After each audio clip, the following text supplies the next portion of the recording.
మన ప్రభువును రక్షకుడైన యేసుక్రీస్తు ప్రభుల వారి శ్రేష్టమైన నామములో అందరికీ కూడా శుభవందనాలు తెలియజేస్తున్నాను.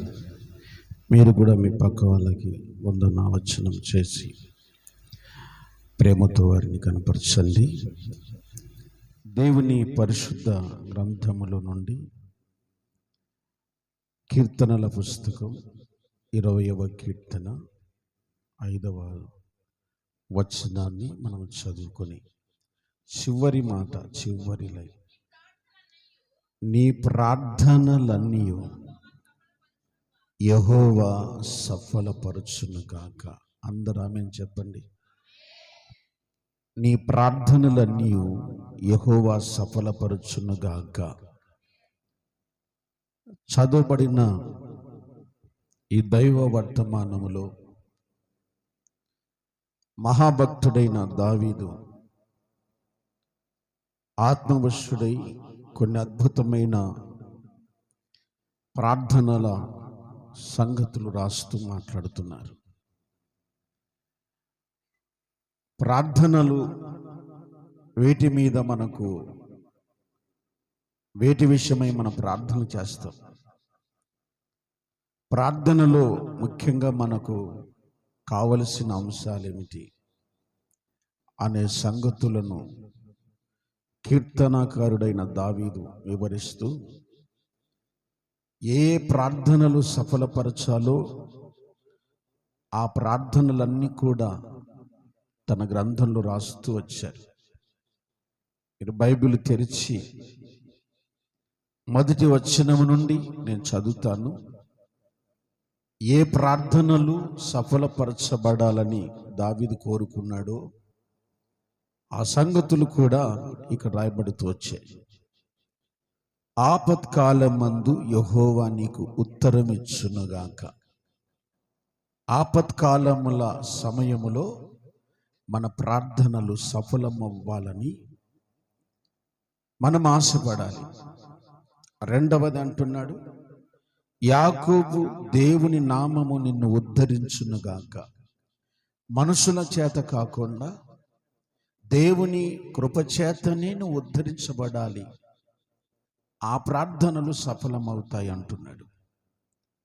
మూడవ మాట, పరిశుద్ధ స్థలములో నుండి ఆయన నీకు సహాయము చేయునుగాక.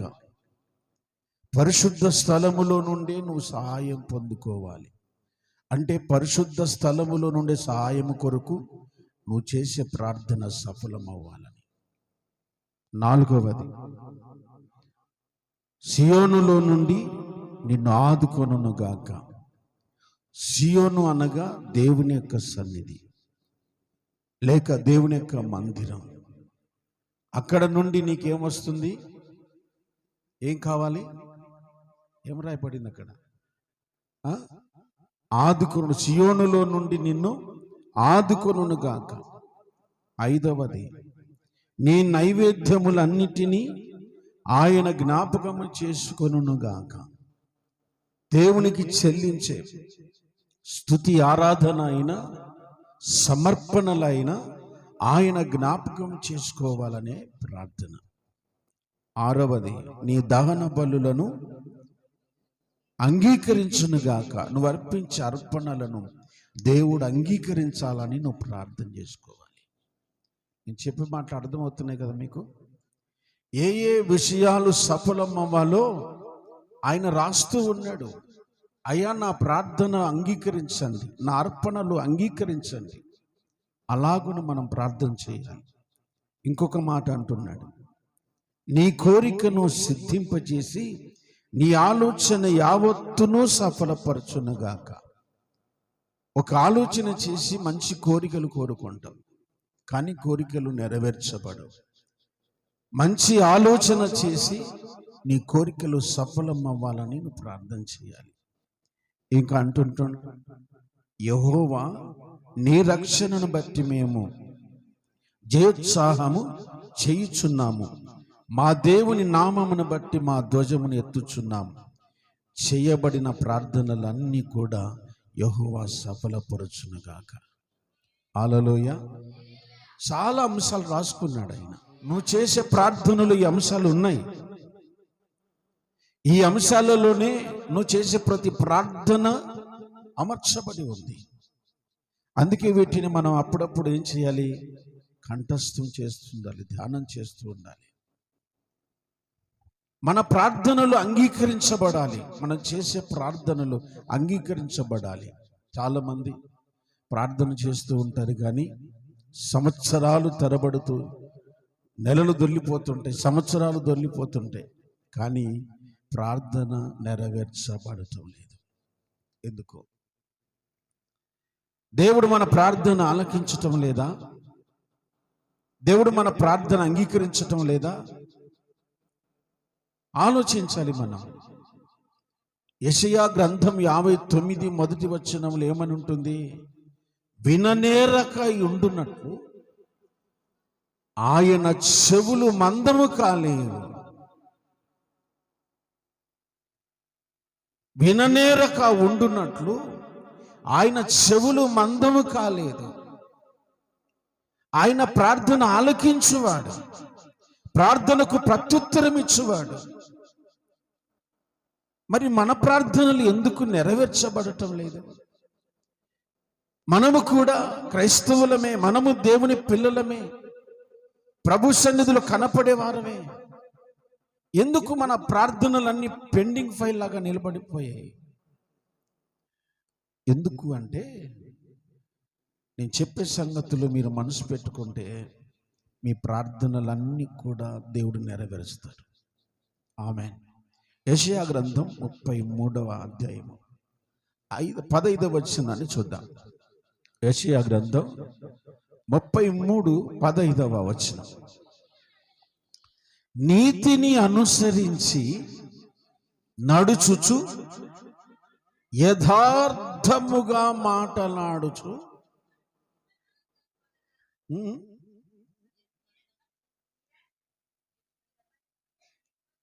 నిర్బంధము వలన వచ్చు లాభమా? వచ్చు లాభము. అమ్మ నేనే చదువుతాను, మీరు ఏందో కొట్లాడుతూ ఉన్నారు తల్లి. నాకు భయం వేస్తుంది మీరు బైబిల్ చదువుతుంటే. బైబిల్ చదివితే సేవకునికి భయం అయితే ఎట్లమ్మా? ఓకే, ఓపిక తెచ్చుకోండి, నేను చదువుతున్నాను. నీతిని అనుసరించి నడుచుచు యథార్థముగా మాట్లాడుచు నిర్బంధన వలన వచ్చు లాభమును ఉపేక్షించుచు లంచం పుచ్చుకొనకుండా తన చేతులను మలుపుకొని హత్యయను మాట వినకుండా చెవులు మూసుకొని చెడుతనము చూడకుండా కనులు మూసుకున్నవాడు ఉన్నత స్థలమున నివసించును. గంభీరంగా చప్పట్లు కొడదా. యేసు కృప మనకు తోడై ఉండునుగాక. దేవుడు మన ప్రార్థనలు సఫలపరచునుగాక. ఈరోజు నీ ప్రార్థన నెరవేర్చబడాలి అంటే, నువ్వు చేసే ప్రార్థనకు ప్రత్యుత్తరము రావాలంటే, నీ ప్రార్థనలు సఫలము కావాలంటే, సియోనులో నుండి నీకు సహాయము రావాలంటే, ఆపత్కాలమున దేవుడు నీకు కృప చూపించాలి అంటే, బైబిల్ చెప్తుంది నీతిని అనుసరించాలి. ఎవరిని అనుసరించాలి? కొంచెం నోరు తెరిచి. నీతిని అనుసరించాలి. మొదట నువ్వు చేయవలసిన పని నీతిమంతుడుగా ఉండటానికి ప్రయత్నం చేయాలి. నీతి అంటే క్రీస్తును నమ్మి క్రీస్తు అడుగుజాడలలో నడవటం. దేవుని నమ్మి దేవుని మాట ప్రకారము జీవించటం, అదే నీతి. చేతులెత్తి స్తోత్రం చెబుదాం. హల్లెలూయా. అయ్యా, నీ ప్రార్థనలు నెరవేర్చబడాలని సంవత్సరాల తరబడి కన్నీళ్లు కారుస్తున్నావు. ఎంత భారమైన వేదన హృదయంలో ఉంది, కానీ నీ వేదన వేదనగానే మిగిలిపోవటానికి, మరింత సంకుటిత పడటానికి కారణం ఏంటంటే నీతి మార్గములో నీవు నడవటం లేదు. అందుకే బైబిల్ ఏం చెప్పింది? మొదట ఆయన నీతిని, ఆయన రాజ్యమును వెదకండి. ఏం వెదకాలి? చెప్పాలి. మొదట ఆయన నీతిని, మొదట నువ్వు కలిగి ఉండవలసిన శ్రేష్టమైన లక్షణం, ప్రార్థన నెరవేర్చబడాలని నువ్వు కలలు కంటున్న ఓ క్రైస్తవుడా, నీవు నీతిమంతుడవా కాదా? నీతిమంతుల లక్షణం ఏంటి అంటే, పరిశుద్ధ గ్రంథం మత్తయి సువార్త, పరిశుద్ధ గ్రంథంలో మత్తయి సువార్త 18 లేక 19 వచనం, మొదటి అధ్యాయం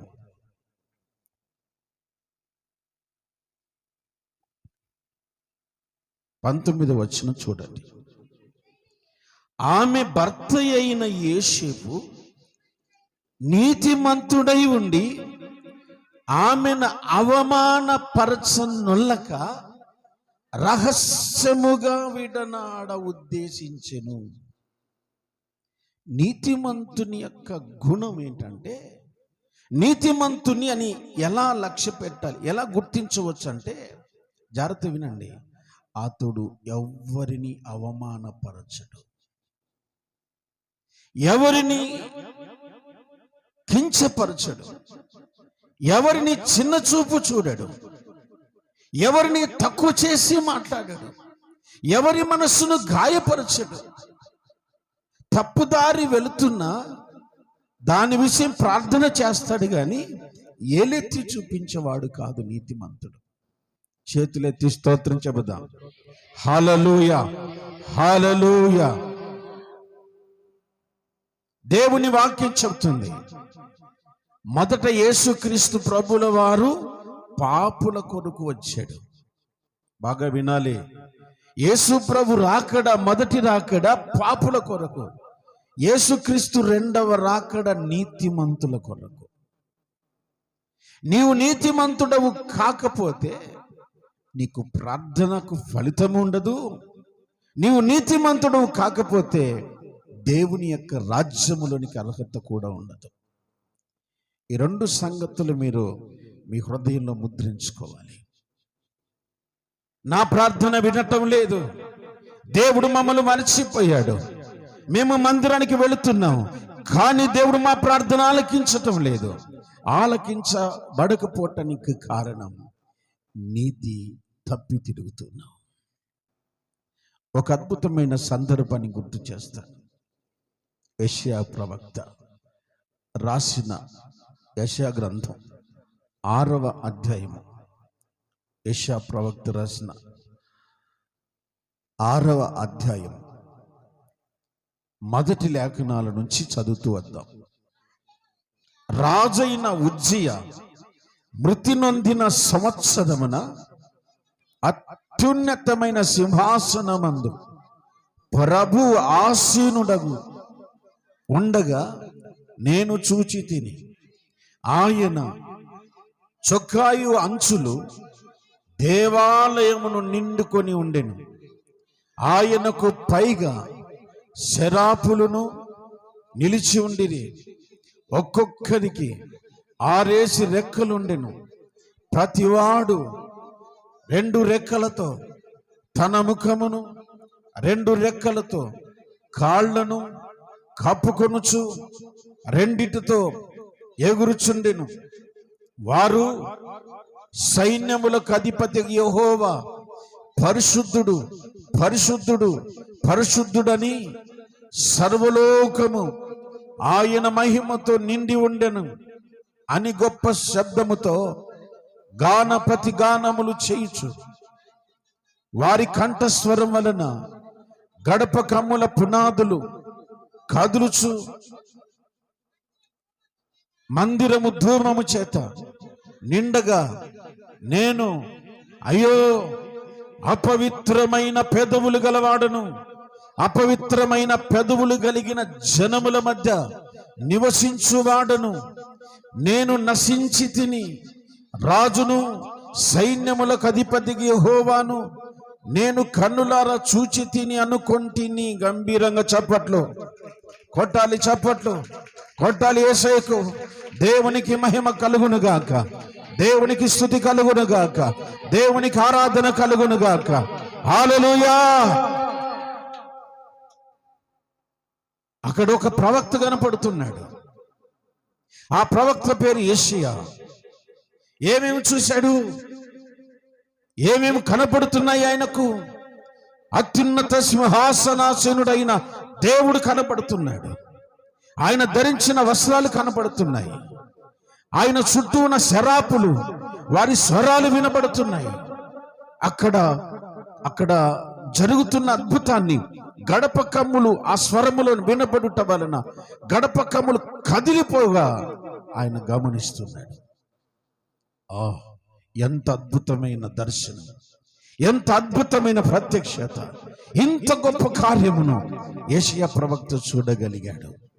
అయితే 5వ వచనములో ఆయన అంటున్నాడు, అయ్యో నేను అపవిత్రమైన పెదవులు గలవాడను.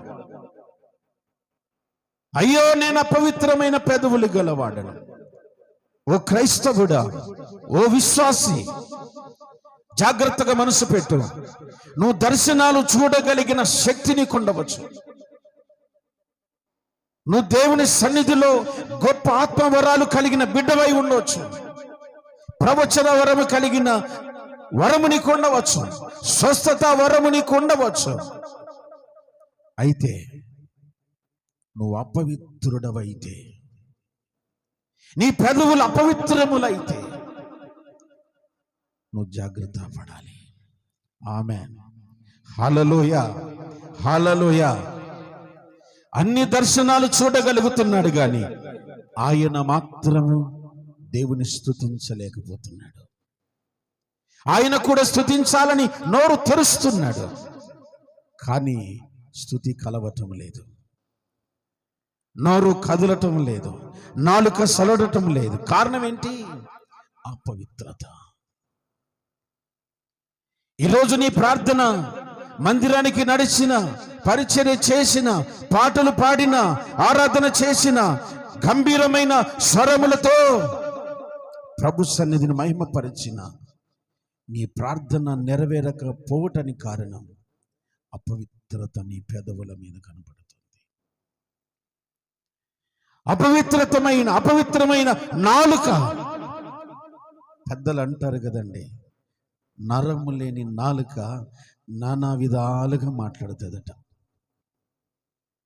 నచ్చినట్టు మాట్లాడుతుందట. ఈరోజు నీ బ్రతుకు అలాగే ఉందేమో.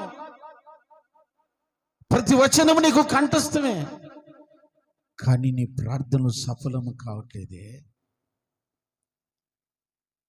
ఎన్నో సంవత్సరాల అనుభవం, మందిరానికి నడిచిన అనుభవం నీకుంది, ఎన్నో సంవత్సరాల భక్తి నీకుంది, కానీ నీ ప్రార్థనలు నెరవేరట్లేదే. కారణం ఏంటి? కారణం ఏంటి చెప్పాలి? పెదవులపై ఉన్న అపవిత్రత. హల్లెలూయా. ఆ ఉన్నత స్థలములను నువ్వు అందుకోలేవు. జాగ్రత్త. చూడగలుగుతావేమో, దర్శనాలు కనగలుగుతావేమో, కానీ ఏం చేయలేవు, అందులోకి ప్రవేశం లేదు. అందుకే మీ నోరు జాగ్రత్తగా కాచుకోవాలంటాడు దేవుడు. ఆమె చెప్పండి గట్టిగా, మరలా చెప్పండి. దేవునికి మహిమ కలుగునగాక. భక్తిహీనుల ఎదుట నీ నోటికి ఏం పెట్టుకోమన్నాడు? గట్టిగా చెప్పండి. ఉందా? చిక్క ఉందా? సిగ్గుపడాలి మనం. ఎందుకు తెలుసా? సిక్కం దేనికి పెడతారు? సిక్కం దేనికి పెడతారు అమ్మా? పశువులకు పెడతారండి. పశువులతో పోలుస్తున్నాడు మనల్ని. దేనికి? నువ్వు మాట్లాడే మాటలు పశువులా ఉన్నాయి అంటాడు దావీదు భక్తుడు. ఒకసారి రాస్తాడు, రెఫరెన్స్ నాకు గుర్తులేదు. నీ సన్నిధిలో నేను పశుప్రాయుడనైతేనే అన్నాడు. ఏమయ్యాడట? పశువులా ప్రవర్తించాను. వాక్యం వింటున్నాను, వాక్యం చదువుతున్నాను, ధ్యానం చేస్తున్నాను, ప్రభు పనులలో చేస్తున్నాను, దైవ సేవకుల చేత ప్రార్థనలు చేయించుకుంటున్నాను.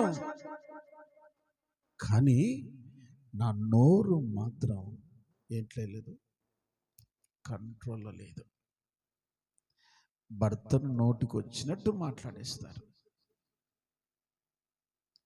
భార్యను నోటికి వచ్చినట్టు మాట్లాడేస్తారు, కడుపున పుట్టిన బిడ్డలని నోటికొచ్చినట్లు మాట్లాడేస్తారు. కన్నవారని కూడా చూడరు కొందరు, కని పెంచిన తల్లిదండ్రులని కూడా చూడరు, నోటికి ఎంతో అంతే మాట్లాడేస్తారు. నీతిమంతుని గుణం ఏంటో చెప్పిన, ఎవ్వరిని బాధ పెట్టని వాడి నీతిమంతుడు. చేతులెత్తి స్తోత్రం చెప్పండి. హల్లెలూయా. ఎవ్వరిని తక్కువ చేసి మాట్లాడాడు, అతడే నీతిమంతుడు. యేసేపుకు తెలిసింది ఆమె గర్భవతి అని. ప్రదానం చేయబడింది, అప్పటికి వివాహం ఖాయమైంది. ప్రదానం చేయబడటం అంటే ఎంగేజ్మెంట్ అయింది వారికి. ఇక పెళ్ళి ఒకటి కొడుతుంది. ఇప్పుడు ఎంగేజ్మెంట్ సమయానికి ఆమె గర్భవతి అని తేలింది. ఇప్పుడు ఎంత పరువు పోతుందో యేసేపుకు. తలెత్తుకొని బ్రతకగలడా? తలెత్తుకొని తిరగలడా? మనమైతే ఎంత అల్లరి చేస్తామా? యేసేబట ఆమెను అవమానపరచనుల్లకూడదు. ఆమేన్. కారణం ఏంటి? అతడు నీతిమంతుడు గనక. గట్టిగా స్తోత్రం చెప్పండి. హల్లెలూయా, హల్లెలూయా. నీ ప్రార్థనలు సఫలము కావాలి అంటే నీతిగా నువ్వు ఉండటం నేర్చుకోవాలి. నీతిగా ఉండటం అంటే బైబిల్ చదవటం అని కాదు, నల్లగా తెల్లబొట్టులు వేసుకోవటం అని కాదు, గొప్ప గొప్ప ప్రసంగాలు చేయటం అని కాదు. దాని అర్థం బైబిల్ పట్టుకున్న వాడల్లా, ప్రసంగం చేసిన వాడల్లా, బైబిల్ చదివిన వాళ్ళల్లా, ప్రభు పనులలో చేయవేసిన వాడల్లా నీతిమంతుడు కాదు. వాక్య ప్రకారం నడిచిన వాడు నీతిమంతుడు. వాక్యమును గుండెల్లో పెట్టుకొని, వాక్యాన్ని హృదయంలో దాచుకొని, ఎక్కడ ఈ వాక్యాన్ని నేను మితిమీరుతానో, ఎక్కడ నా దేవునికి అవమానకరంగా ఉంటానో, నా నోటి వలన ఎవరైనా గాయపడతారేమో అని భయంతో బ్రతికేవాడే నీతిమంతుడు. ఆమేన్, ఆమేన్. దేవునికి మహిమ కలుగునుగాక. రెండవ మాట చూడండి. నీతిగా నడుచుచు యథార్థముగా మాట్లాడాలట. ఎలా మాట్లాడాలి? గట్టిగా చెప్పాలి. మీరు కొట్లాడినప్పుడు మాట్లాడతారు కదా, అలా మాట్లాడాలి. ఇక్కడ ఏం తెలియదు అన్నట్టుగా కూర్చుంటారు. ఎంత బాబా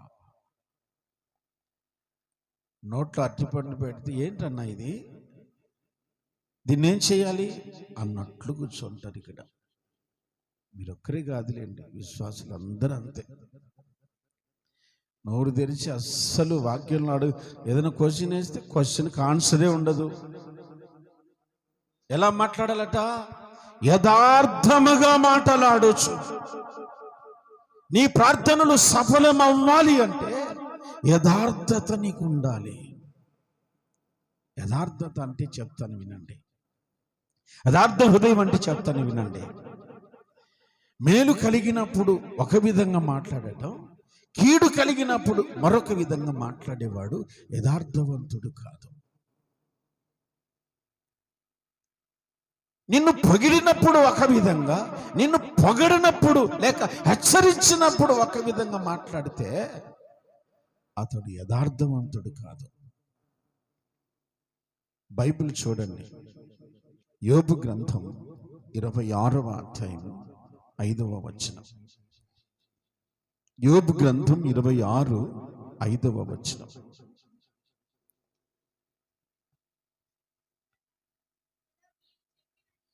ఏమా?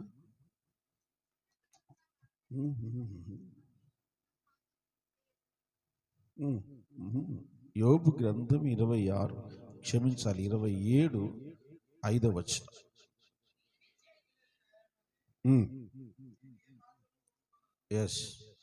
మరణము వరకు నేను ఎంత మాత్రమును యథార్థతను, మరణము వరకు ఎంత మాత్రము నేను ఎంత మాత్రము యథార్థతను విడువను.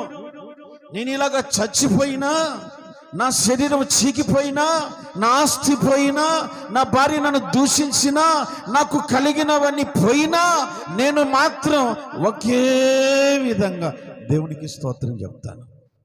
ఆమేన్, హల్లెలూయా. కలిగినప్పుడే కాదు, మేలు కలిగినప్పుడే కాదు,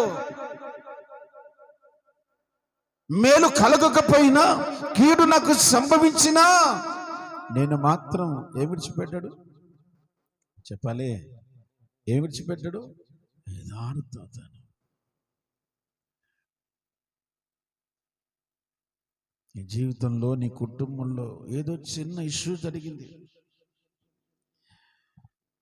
ఏమో దేవుడు మా ప్రార్థన అంగీకరించలేదు, ఏమో దేవుడు మాకు ఇలా చేశాడు.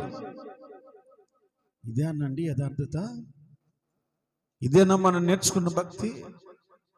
ఇదేనా ప్రభు దగ్గర నుంచి నువ్వు నేర్చుకున్న లక్షణం? నేను పొగిడితే, పాస్రయ్య నేను పొగిడితే, అన్న చాలా మంచోడు. అదే సంఘములో నిన్ను సరిచేయని హెచ్చరిస్తే ఎలా మాట్లాడతావు? అన్న మంచోడు అంటావా? యథార్థత, నీ యథార్థత నీ ప్రార్థన సఫలం పరుస్తుంది. ఆమేన్ చెప్పండి. ఆమేన్. యెషయా గ్రంథం 38వ అధ్యాయములో ఒక చరిత్ర మనకు కనపడుతుంది. యెషయా గ్రంథం 38వ అధ్యాయములో, అమ్మ సెల్ ఆఫ్ చేస్తావా? సెల్లు పగలగొట్టాలా? ఎక్కడున్నావు అనేది కూడా ఆలోచన రాదా? సీఎం కాల్ చేశాడు, పిఎం చేశాడు కాల్.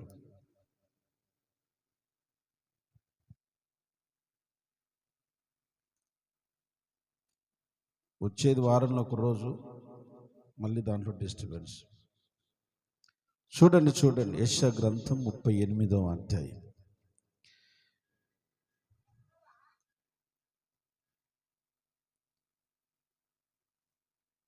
ఆమెకు తెలుగు అర్థం కాలే, మనం ఏం చేస్తాం? చదువునాను. యెహోవా, మొదటి నుంచి చదువు. ఆ దినములలో హిజ్కియాకు మరణకరమైన రోగము కలగగా, ప్రవక్తయు ఆమోజు కుమారుడైన యెషయా అతని యొద్దకు వచ్చి, నీవు మరణమవుచున్నావు, బ్రతుకవు గనుక నీవు నీ ఇల్లు చక్కబెట్టుకోమని యెహోవా సెలవిచ్చుచున్నాడని చెప్పగా, అతడు తన ముఖమును గోడ తట్టు తిప్పుకొని, యెహోవా, యథార్థ హృదయుడైన సత్యముతో నీ సన్నిధిని నేనెట్లు నడుచుకొంటినో, నీ దృష్టికి అనుకూలముగా సమస్తమును నేనెట్లు జరిగించుతునో కృపతో జ్ఞాపకం చేసుకొనమని హిజ్కియా కన్నీళ్లు విడుచుచు యెహోవాకు ప్రార్థింపగా, యెహోవా వాక్కు యెషయాకు ప్రత్యక్షమై ఇలాగూ సెలవిచ్చెను, నీవు తిరిగి హిజ్కియా యొద్దకు పోయి అతనితో ఇట్లనము, నీ పితరుడైన దావీదును దేవుడైన యెహోవా నీకు సెలవిచ్చినదేమనగా, నీవు కన్నీళ్లు విడుచుట చూచిని నీ ప్రార్థన నేను అంగీకరించి ఉన్నాను. గంభీరంగా చెప్పనివ్వడదా? హల్లెలూయా, హల్లెలూయా. నీవు కన్నీళ్లు విడుచుట చూచి తిని నీ ప్రార్థన నేను అంగీకరించి ఉన్నాను. నీ ప్రార్థన నేను అక్సెప్ట్ చేశాను. నీ ప్రార్థన నేను సఫలపరుస్తాను. హిజ్కియా మరణకరమైన స్థితిలో ఉన్నప్పుడు దేవునికి అతను చేసిన మనవి ఏంటో చెప్పిన, అయ్యా, నీ సన్నిధిలో నేను యథార్థవంతుడనై ఎట్లు జరిగించి తినో. నేనెట్లు బ్రతికితునో కృపతో జ్ఞాపకం చేసుకో. నేను ఎవరినైనా బాధ పెట్టానా? నీ సన్నిధిలో నడుచుచున్నప్పుడు ఎవరినైనా గాయపరిచానా? ఎవరి మీద అయినా కోపపడ్డానా? నేను యథార్థతను మరచిపోయానా?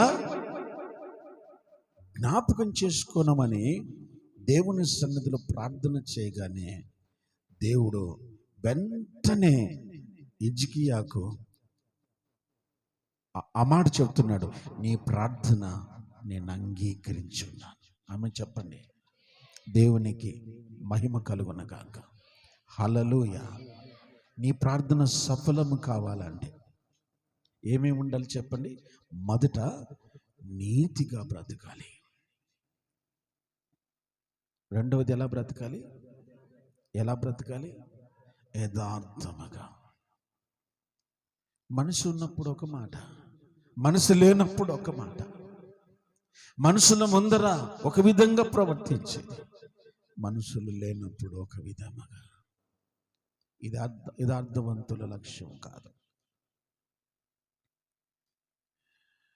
నా ప్రియ సంఘమా, ఈరోజు నీ ప్రార్థనలు సఫలము కావటానికి నీతో ఒక చిన్న వాక్యం చదివిస్తాను.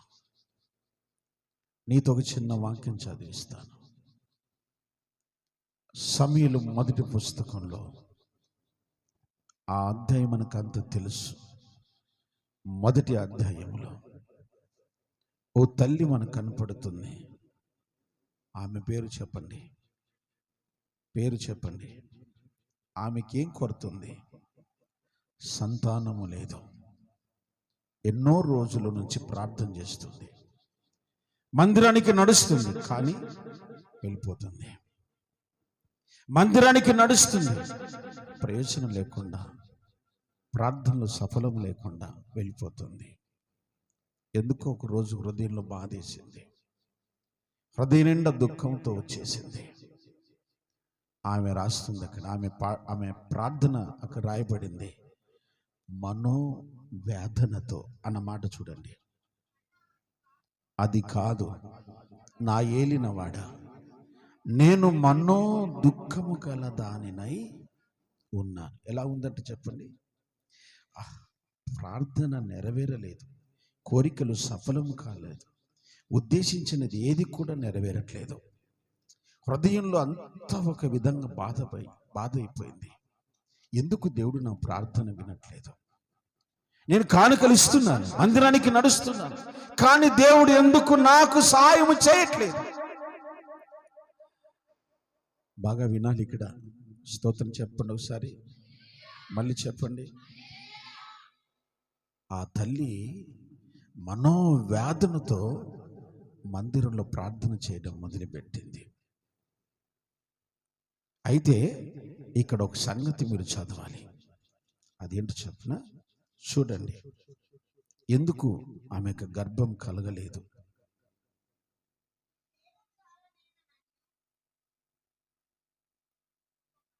పదహారు వచనం చూడండి.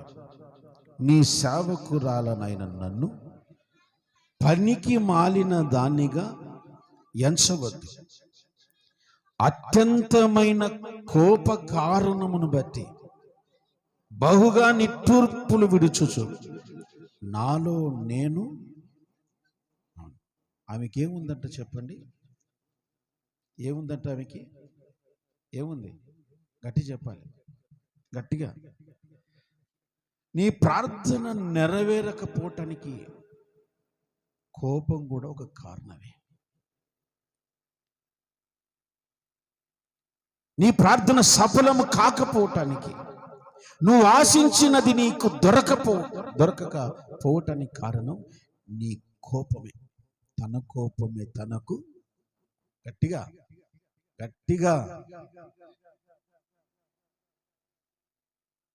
నీ కోపమే నీకు రావలసిన ప్రతిఫలాలన్నీ కూడా నీరు గారుస్తుంది. ఎంతమంది కోపం ఉంది? చేతులు ఎత్తి అల్లు చెప్పండి. ఇంత మంచోళ్ళ ఓయమ్మా, స్తోత్రం చెప్దామా? నేను ప్రార్థన చేస్తాను, ఇక్కడ వాక్యం చెప్పి ప్రయోజనం లేదు. ఇంత మనుషుల దగ్గర వాక్యం చెప్తే ఎలా ఫలిస్తుంది? దేవునికి స్తోత్రం.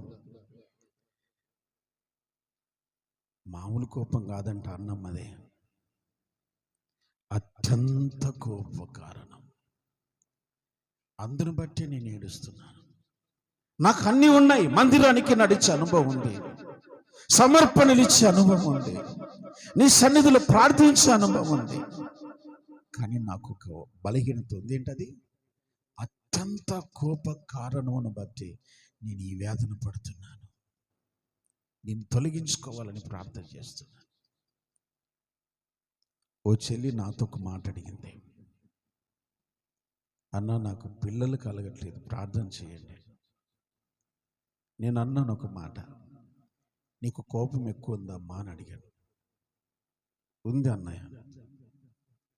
ఈ వాక్యం చెప్పి కాసేపు వాక్యం చదివి, ఈ వాక్యం చెప్పి కాసేపు ప్రార్థన వివరించారు.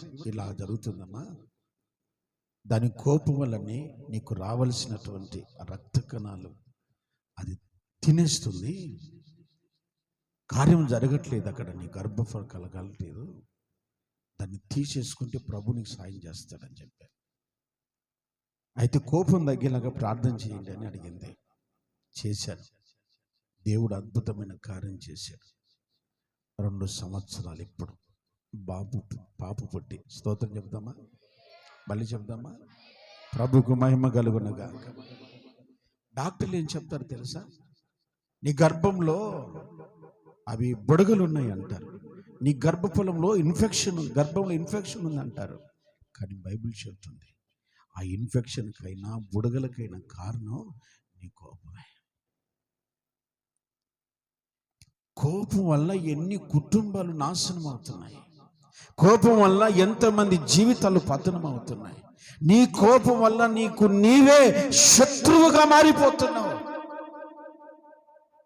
నేను అంటాను, నీకు కోపం వచ్చినప్పుడు మీ ఇంట్లో అద్దం దగ్గరికి పోయి నిలబడు, ఒక్కసారి నీ రూపాన్ని చూసుకో. కోపం వచ్చినప్పుడు నీ రూపాన్ని చూసుకో, పొరపాటున కూడా నీకు కోపం రాదు. ఆమె చెప్పాలి, మళ్ళీ చెప్పాడు.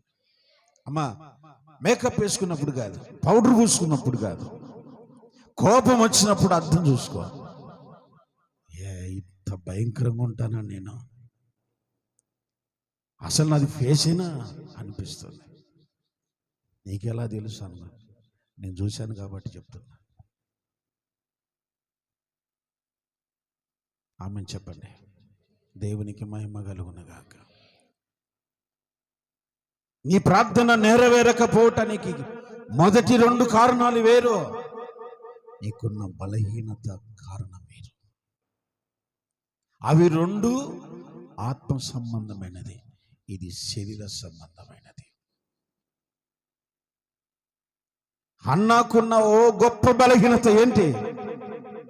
ఆమె గర్భంలో బుడగలు ఉండటం కాదు, ఆమె గర్భంలో ఇన్ఫెక్షన్ ఉండటం కాదు, లేక మరొకటి కాదు. ఆమె అత్యంత కోప కారణమే ఆమె గర్భాన్ని తినేస్తుంది. ఆమె అవమానకు కారణం ఆ కోపమే. పిల్లలు కలగకపోవటానికి కారణం ఆమె కోపమే. ఈరోజు దేవుని మాటలు వింటున్నా, నీ జీవితం, నీ ప్రార్థనలు, నీ కోరికలు సఫలము కావాలి అంటే, దేవుడు నీ ప్రార్థనలన్నీ కూడా నెరవేర్చాలి అంటే, మొదటి 2 ఆత్మ సంబంధమైన పనులు చేయాలి. నీ శరీరములో ఉన్న కోపాన్ని తీసేసుకోవాలి. యాకోబు భక్తుడు రాస్తాడు, నరుని కోపము దేవుని చిత్తాన్ని నెరవేర్చదు. నరుని కోపము దేవుని ఉద్దేశములు నెరవేర్చదు. కనుక నీ కోపం వల్ల నువ్వు ఏదేదో చేయాలనుకుంటావు, కానీ అది దైవ చిత్తంలో లేనిది. ఆమేన్, హల్లెలూయా. దేవునికి మహిమ కలుగునుగాక. దేవుడు ఒక మనిషితో అంటాడు తెలుసా, నీకు కోపమేలా, ఎవరితో చెప్పండి? నీలమ్మతన, యోనా కాదు, కయ్యనుతో. ఎందుకయ్యా నీ తమ్ముని చంపి నువ్వే కోప్పడుతున్నావు? నీకు కోపమేలా? ఎందుకు కోపం? ఏం సాధించగలవు చెప్పు? కోపంతో ఏం సాధించగలవు? గుంటూరు యేసన్న గారు బలిపీఠం అనే ఒక పుస్తకం నేను ఎప్పుడో చాలా ఏళ్ళ కింద చదివాను. ఏమని రాశారు తెలుసా? ఒక స్టోరీ రాస్తూ, ఓ తల్లి అత్త కోడలు గొడవ పడుతున్నారట.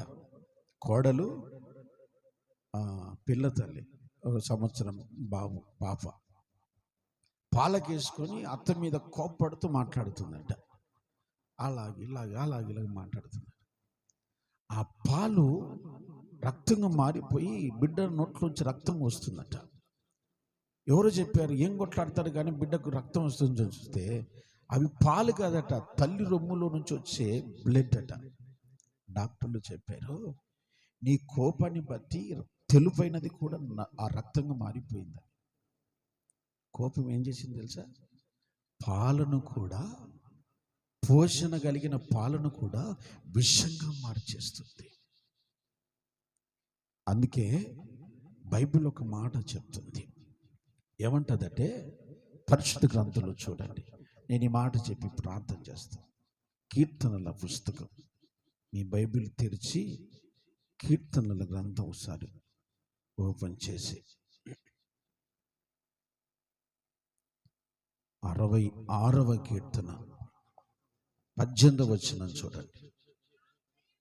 నా హృదయములో నేను పాపమును లక్ష్యము చేసిన ఎడల ప్రభు నా మనవి. ఏం లక్ష్యం చేయకూడదు? నీ హృదయంలో పాపం ఉంటే దేవుడు నీ ప్రార్థన వినడు అంటుంది బైబిల్. వినడు. నువ్వు చేస్తావు కానీ దేవుడు వినడు. ఆయన చెవులు మందము కాలేదు. నీ హృదయంలో పాపం ఉంది. శరీర క్రియలు పనిచేస్తున్నాయి. కోపం దేనికి? నిన్ను నాశనం చేసి ఆ కోపాన్ని విడిచిపెట్టు. ఇందాక కీర్తనలో ఒక మాట చదివారు. మీకు ఆ కీర్తన గుర్తుందో లేదో? 18వ కీర్తన, ఆ వచనం చెప్తాను మీకు.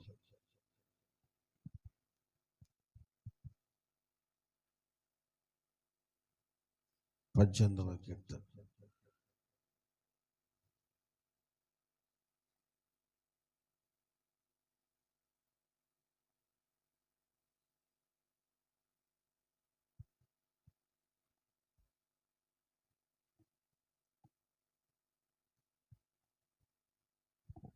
ముప్పై 32వ వచనం చూడండి.